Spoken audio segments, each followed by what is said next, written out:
Universidade pública. Vamos analisar hoje alguns mitos sobre ela.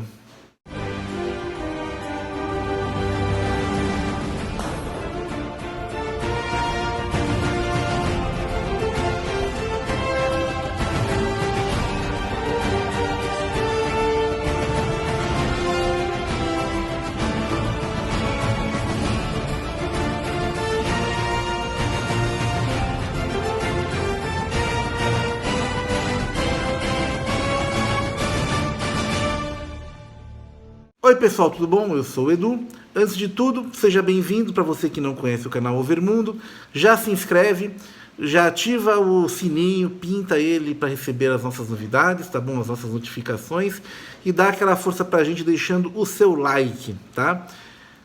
Lembrando que o canal Overmundo faz parte da rede UPC, Unidos pelo Conhecimento, link aqui na descrição do vídeo.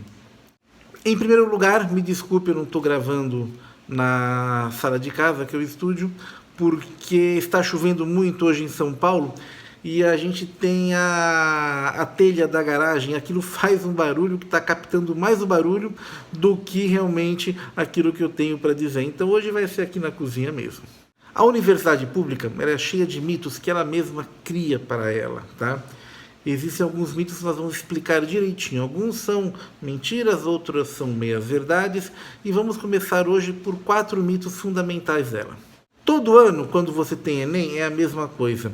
Há sempre um debate sobre a validade do exame, o que vai cair, se tem ideologia, se não tem. E, principalmente, existe um debate sobre as universidades públicas. Recentemente, algumas pessoas na internet têm lançado a ideia que deveria se estatizar todo o sistema universitário particular também, ou então expandir o sistema universitário público para que não se precisasse mais fazer vestibular, tá? Que é para que atendesse toda a demanda. Isso, gente, é uma coisa que realmente não funciona, tá? Primeiro, você tem aí uma questão de custos, tá? As universidades públicas, elas basicamente, elas têm o seu custo operacional atualmente muito no limite daquilo que elas recebem dos governos. Isso eu estou falando tanto de federais quanto estaduais, tá bom? Para vocês terem uma ideia, a USP, que é a Universidade de São Paulo, ela gasta 95% do seu orçamento com custeio e salários de funcionários. Isso inclui desde o faxineiro até o professor, o doutor, top de linha, última letra na carreira, etc. Tá? Se fosse uma empresa particular, com certeza ela já teria pedido falência. A questão é que esse dinheiro é um dinheiro público, isso é um dinheiro que vem dos pagadores de impostos. E isso aí realmente gera uma certa resistência em você doar mais dinheiro para essas universidades, tá? Isso aí é algo que, em parte, é culpa das próprias universidades. Se você for na maioria das faculdades de filosofia de universidades públicas aqui no Brasil, você vai encontrar prédios pichados, cadeiras quebradas, alunos andando sem camisa no meio do corredor, gente para fora da sala de aula durante o horário letivo.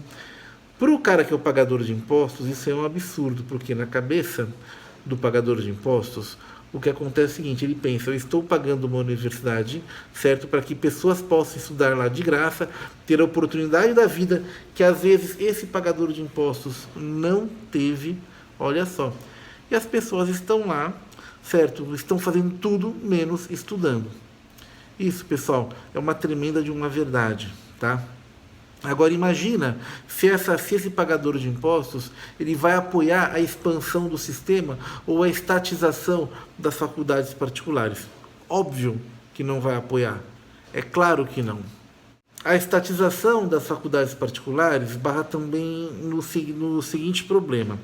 Imagina você que tem lá a sua casa, pagou a sua casa, suou a camisa, trabalhou pra caramba poder pagar as prestações da Caixa Econômica Federal, como todo mundo faz, tá? Todos nós fazemos isso.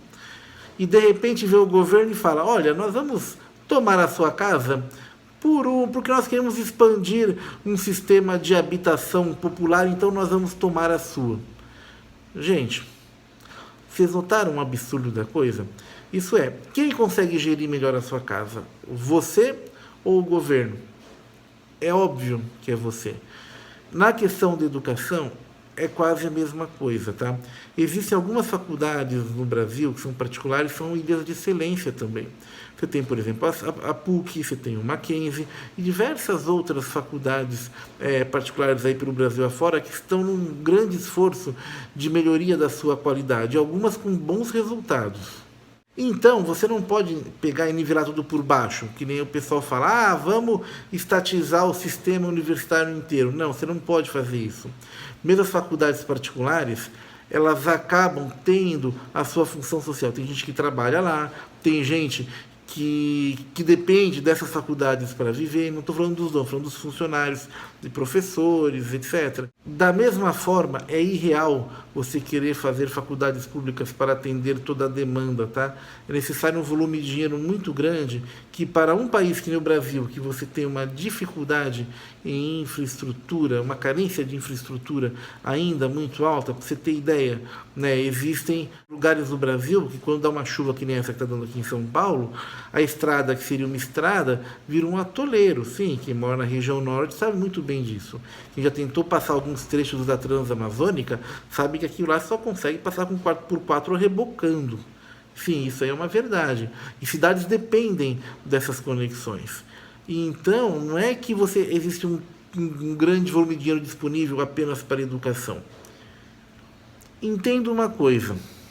Eu sou totalmente a favor de se dar prioridade para a educação. Eu acho que, inclusive, o investimento em educação muito mais importante do que investimento em saúde. A educação, na minha opinião, ela vem em primeiro lugar ao investimento em saúde. Sim, e eu sou da área da saúde, tá? Entretanto, a gente tem que ser realista, tá? Não adianta você investir um ano tudo aquilo que você pode na educação e nos outros anos você ter gasto todo esse dinheiro e não investir mais nada. Mesmo porque o processo educacional ele é um processo que ele demora pelo menos 20 anos para você poder formar um profissional. Isso é muito melhor um investimento que seja constante, mas investido da forma correta, do que você ficar fazendo esses picos irreais de investimento que o pessoal quer fazer, para depois no outro ano você fazer grandes cortes. E por falar em cortes, quem viu o último vídeo que eu fiz sobre o SUS, lá atrás, faz mais ou menos uma semana atrás, você vai ver que as universidades públicas funcionam mais ou menos como se fosse o SUS. O que acontece? O SUS eu comparei ele com um balde cheio de furos. Para você poder encher esse balde, você precisa tampar primeiro os furos, tá? Com as universidades públicas é mais ou menos a mesma coisa. Você tem os furos da corrupção, você tem os furos da ineficiência, os furos do corporativismo, certo? Então, acontece, tem que tampar primeiro esses furos para você poder irrigar aquilo com mais dinheiro. Enquanto os furos não forem tampados, isso tem que ser no sistema todo, tá? Não adianta você colocar mais dinheiro, você vai acabar desperdiçando dinheiro sem ter um resultado real. Sim, parece um pouco cruel falar isso aí, tá? Você tem realmente que fechar os furos primeiro, certo? Isso pode demorar, às vezes, alguns anos para fazer isso, mas a vantagem que você vai ter disso para o país nas próximas décadas é imensa. As universidades públicas elas devem também procurar ter uma eficiência, tá? Elas devem tentar respeitar o máximo de dinheiro que está investido nelas, porque, afinal, é um dinheiro público. Isso inclui também os próprios alunos começarem a cuidar um pouco desse patrimônio que é um patrimônio público. Eu acho que falta em alguns cursos e na mentalidade de alguns alunos de faculdades públicas, tá? A questão de você cuidar daquilo que teoricamente não é dele. Não é porque é público, é porque é seu, não, é de todos, tá? Então, começar cuidando da faculdade, não pichar, não quebrar carteira, sabe? Começar a ir nas aulas, começar a estudar como tem que ser estudado. Eu lembro, olha, eu fiz faculdade pública, eu fiz USP aqui em São Paulo. Eu lembro que existiam alguns alunos que estavam lá fazia 8, 9 anos para se formar. O cara era basicamente estudante profissional, o cara fazia 1, 2 matérias por semestre, entendeu? Às vezes tomava bomba em uma, tinha que fazer de novo. O cara morava lá no CRUSP, fazia anos e anos e anos e anos e estava lá, entendeu? Meio de bobeira na faculdade, então fazia agitação política, em DCE, aquela coisa toda. Então, esse pessoal tem que começar a ter uma certa consciência que estão na faculdade principalmente para estudar. Tá? Se não quiser estudar, vai fazer política no partido que eles quiserem, tá? Mas fora da faculdade. Porque quem paga o imposto, certo, sabe que está colocando dinheiro na faculdade justamente para que pessoas interessadas em estudar estudem e depois dêem o retorno à sociedade. E não fiquem por aí, né, fazendo política, andando pelado, usando drogas dentro da faculdade, essas coisas que a gente sabe que realmente acontecem. Vamos ser realistas. Um outro mito é a chamada universidade para todos. Gente, entenda uma coisa. Hoje em dia, você fazer faculdade não significa necessariamente que você vai conseguir um bom emprego no final. Sabe por quê? Porque quem determina se você vai ter um bom emprego ou não é oferta e procura do mercado. Sim, este é o grande funil.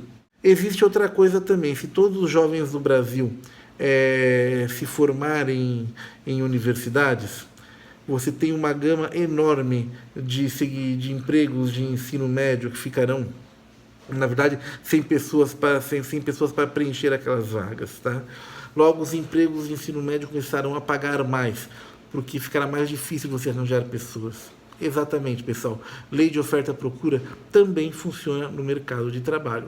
Tanto é que, dependendo da profissão que você procura, da profissão universitária que você está, às vezes vale mais a pena você fazer um bom curso técnico, bem especializado, bem formado, e trabalhar em área técnica, o que não é desmerecimento nenhum, tá? A gente tem que parar um pouco com aquela coisa de você achar que existem empregos de primeira categoria e empregos de segunda categoria. Não, não é nada disso, tá? Todo trabalho ele tem a sua própria dignidade e o seu próprio ganho, que é dado justamente pelo mercado. Mesmo porque a vida ela é composta de diversos funis, tá? E você pode tentar alargar esses funis nos acessos à universidade, a cursos, etc. O que até é uma coisa legal. Mas na hora que você chega no funil do mercado de trabalho, esse aí ninguém consegue alargar esse aí. Tá? Porque são as interações entre as empresas, entre os funcionários, entre aqueles que estão procurando emprego, entre aqueles que querem mudar de emprego, é justamente isso que determina o número de vagas em determinada profissão, em determinada atuação, certo? E as pessoas que estão procurando essas vagas. E não estou dizendo que se você tiver o seu sonho de fazer uma faculdade, uma profissão que você quer, lembra que eu falei para você que toda profissão é digna, certo? Você não deva correr atrás disso, deva ver apenas o salário. Não estou falando isso. O que eu estou falando é contra esse tipo de ilusão que as pessoas, né, normalmente vendem para a gente, dizendo que caso você tenha um curso universitário, que seu emprego estará garantido. Hoje em dia não é mais assim, tá? Tanto é que você pode ver muitos empreendedores de sucesso hoje são formados em áreas diferentes, tá? A formação deles não teve nada a ver, certo, com o que eles atuam hoje em dia. E boa parte dos empreendedores, eles experimentam esse tipo de experiência também. Às vezes o cara fala, puxa vida, eu fiz engenharia, mas acabei inaugurando uma franquia, sei lá, de roupas, alguma coisa do tipo, tá? Então, gente, são as condições de mercado que normalmente determinam o quanto que você vai ganhar ou não, em se tratando de emprego, e também aquela questão da oportunidade, para quem tem esse tipo de filho empreendedor, etc. O terceiro mito, eu já falei aqui, a questão do mais dinheiro. Vamos lembrar de novo, a teoria do balde furado, certo? Você tem que fechar os furos que existem nos baldes furados das universidades públicas, tá? A questão do corporativismo, a questão da falta de eficiência, a questão da corrupção, que às vezes acontece, das licitações mal feitas, também isso é um problema dentro das universidades públicas também, tá?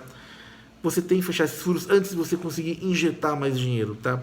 Você tem que tornar essas universidades economicamente viáveis. Isso aí será bom para todo mundo, será bom para o aluno, será bom para a universidade, será bom para o país, será bom para quem provê. E outra coisa, as universidades públicas, algumas delas, elas têm um certo preconceito contra a iniciativa privada, quase uma coisa como se não fosse uma coisa tão pura e justa quanto eles, tá? Existem diversas empresas que gostariam de investir em universidades públicas, tá? Principalmente por causa da questão da pesquisa, que é o próximo ponto que a gente vai falar, tá bom? E essas empresas, elas têm que ser acolhidas, elas trazem bons recursos. E o último ponto que eu vou falar é justamente sobre a questão da pesquisa. Sim, as universidades públicas fazem muita pesquisa. O problema é que nem toda pesquisa é relevante. Exato. Entenda uma coisa, normalmente áreas médicas, biomédicas, áreas de engenharia produzem pesquisas mais relevantes do que algumas áreas de humanas, tá? O problema é que a distribuição do dinheiro, às vezes, ela não é tão boa assim. Dependendo da universidade, você tem uma certa preferência pela área de humanas, tá? E essas áreas realmente, às vezes, elas não trazem tanto retorno assim para a sociedade. Fica mais aquela coisa na discussão das ideias, etc. Mas um retorno assim palpável mesmo, você tem em termos de dinheiro, em termos de patentes, em termos de benefício real para a população, em tecnologia, essas áreas ficam a desejar. Quem traz mais isso são as áreas de engenharia, todas as engenharias basicamente, tá? E todas as áreas de área de saúde, seja área medicina, odonto, enfermagem, biomédicas, tá? Então você tem que priorizar, na verdade, essas áreas, porque aquilo que eu te falei, o recurso ele é escasso, então o grosso você tem que ir para aquelas que dão resultado. E aí entra a questão da parceria com a iniciativa privada, tá?